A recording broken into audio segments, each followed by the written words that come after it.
this month, we have heard 3 different stories sa tatlong kabataan. Sina Zsanel, a youth leader, Irish, a young mother, and Ray, a young breadwinner.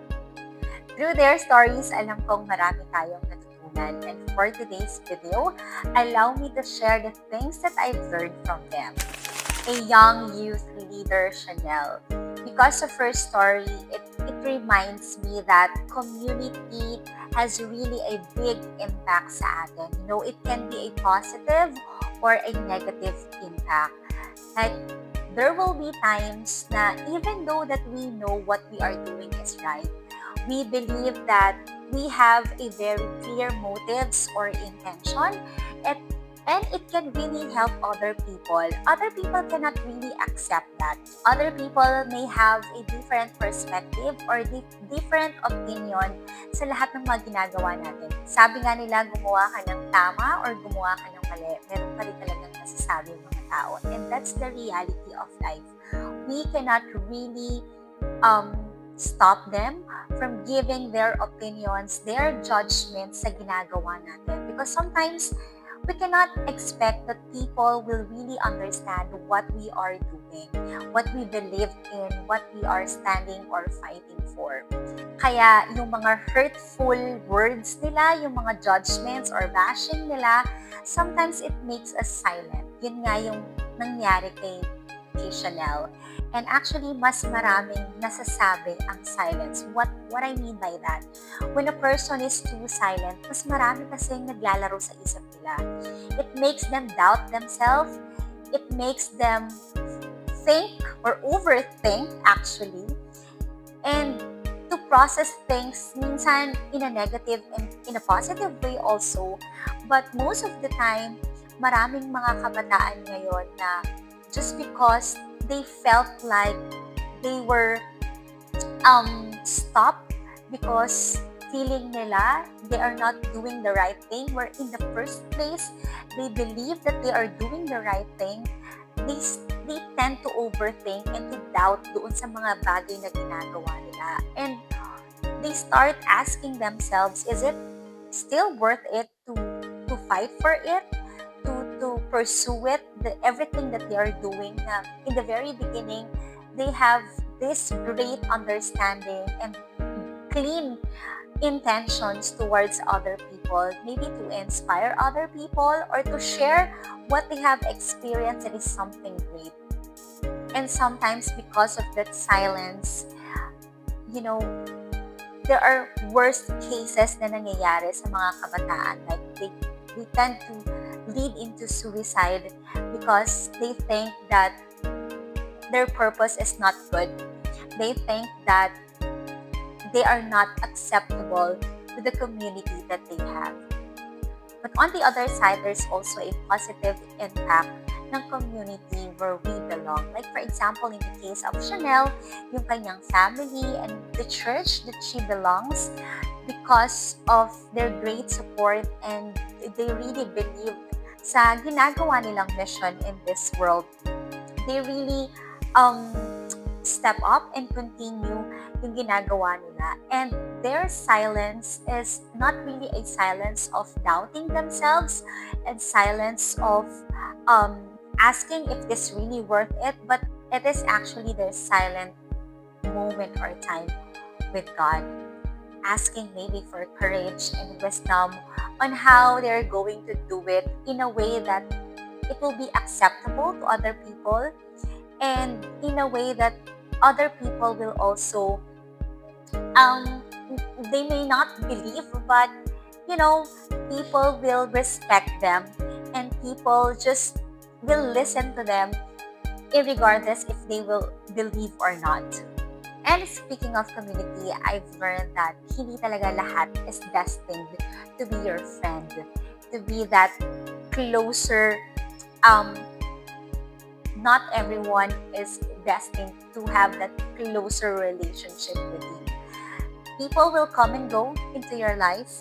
Maraming mga tao na makakasalamuha mo in different season, but there are people that will remain whatever season that you have, whatever belief that you are fighting for, There will be people that you will be doing it together.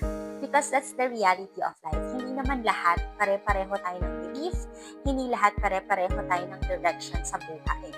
That's why you really need to choose people na sinasamahan mo, those people that will help you to fight for what you believe in.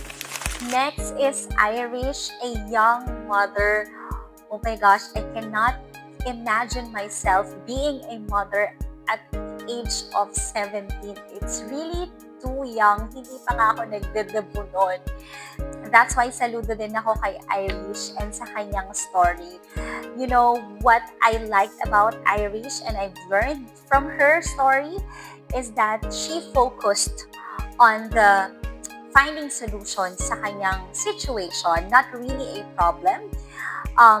Some other people might see it a problem, but siya, instead of listening to the words na, you know, she thinks that it will not be helpful on that situation that she has, she focused on finding solution. She focused on how she will continue her life moving forward kasama ng kanyang mga anak. And it seems like her motherhood journey ay naging smooth, even though she came from a dysfunctional family. It's because of the support system of the community that she has. Her motherhood journey, most importantly, yung kanyang pregnancy journey, hindi siya ganon ka nahirapan. It's because of the support system. She was able to have a free medical checkup, even free medicines from different government agencies and also from private sectors. And now in this era na nasa social media tayong lahat, there are a lot of communities and support groups that we can be part of and we can join. Hindi lang to para sa mga single mothers or first-time mothers, even for young mothers like Irish. Marami tayong matututunan and marami tayong makakausap, makaka-interact ng mga mothers like us. And of course, learning to forgive. You know, yung mga reactions naman ng mga loved ones natin, ng mga family members natin, kapag may mga ganun situation na nangyayari sa atin, it's just normal because mahal nila tayo eh. And I believe they're also hurt sa situation na nangyari. It's because 17, you're not supposed to be a mother. You're supposed to be studying. That's why Irish learned to forgive them. But also a learning lesson that be part of the solution instead of being part of the masyado nating pinalalaki yung problema, masyado nating hina-highlight, minamagnify yung problem because of the negative words and negative judgments that we are giving to them. Instead of doing that, let's be part of the solution. And I'm very happy for Irish because even though na nasa new chapter siya na kanyang buhay as a mother and as a wife, she continued her studies. So there's a lot of opportunities right now. Even though that you're a mother, you can still continue your studies kahit na ikaw ay nanay na. I actually had a personal experience when I had an opportunity to teach college students. Meron akong mga estudyante na dala-dala nila yung mga anak nila. And during exams, I remember that I carry that child kasi nga nag-e-exam yung nanay niya. And, you know, as a mom, I feel them. And again, I don't make it hard for that student. Instead, I want to be part of making her motherhood na mas magaan instead na mas mahirap na. Kasi mahirap na yung situation niya eh. So, you know, as a community, whether nasaan ka mang part ng society natin, let's be part of the solution. And lastly, to our young breadwinner, Ray from Mindanao. Nowadays, maraming stories na maraming mga kabataan na nagiging breadwinner. Like, you know, Shuvi Etrata, I really like her and I watch her stories sa GMA. But this time with Ray, he is actually a breadwinner, not just to his immediate family, but to their extended family, yung mga kapatid niya sa labas. Because Ray happens to be you know, yung parents niya ay merong mga anak sa ibang mothers. That's why saludo ko kay Ray because he has really that big heart to help not only his family but also yung mga kapatid niya sa kanyang tatay. You know, sometimes because of our situation, because of lack of support or insufficient support that we have, napipilitan talaga tayong mag-step up and to become mature at a very young age because nakikita niya yung situation ng family nila na mahirap. And that is innate sa ating mga Pilipino at sa ating mga tao that we cannot afford seeing our family na nahihirapan. Most importantly, if again, insufficient or hindi enough yung resources that we have maybe in our place, in our community, yung opportunities ng pagkakaroon ng trabaho, and other personal circumstances in life that for some reason, hindi na tayo nabibigyan ng opportunity to redeem ourselves na makapagbagong buhay. That's why may kinakailangan minsan na mag-step up sa family, kung sino man yung nakakita nun, kung sino man yung may courage to do that. That's why I'm very proud and I'm very talagang saludo sa buhay ni Ray for being selfless at a very young age. Instead na he focused on his studies, marami siyang dreams, you know, na maging part ng military, but sinet aside niya munang lahat ng yon.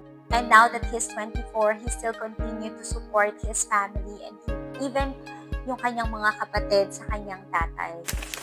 Ang kwento ni Zsanel, Irish at Ray ay nagpapakita that the support of the community is really important. And of course, yung iyong tapang sa iyong sarili kung paano mo haharapin ang mga pagsubok ng buhay. But if we are doing this all together, we are helping each other and be kind to one another, kayang-kaya natin itong harapin. Sa bawat kwento, makikita natin ang mga available na help and support na meron tayo. Ngunit sapat nga ba ito base sa mga kwentong ating narinig mula kay Irish, Zsanel at Ray? Ang pagbabago ay nagsisimula sa isang tao, ngunit para lumakas, sama-sama natin itong harapin.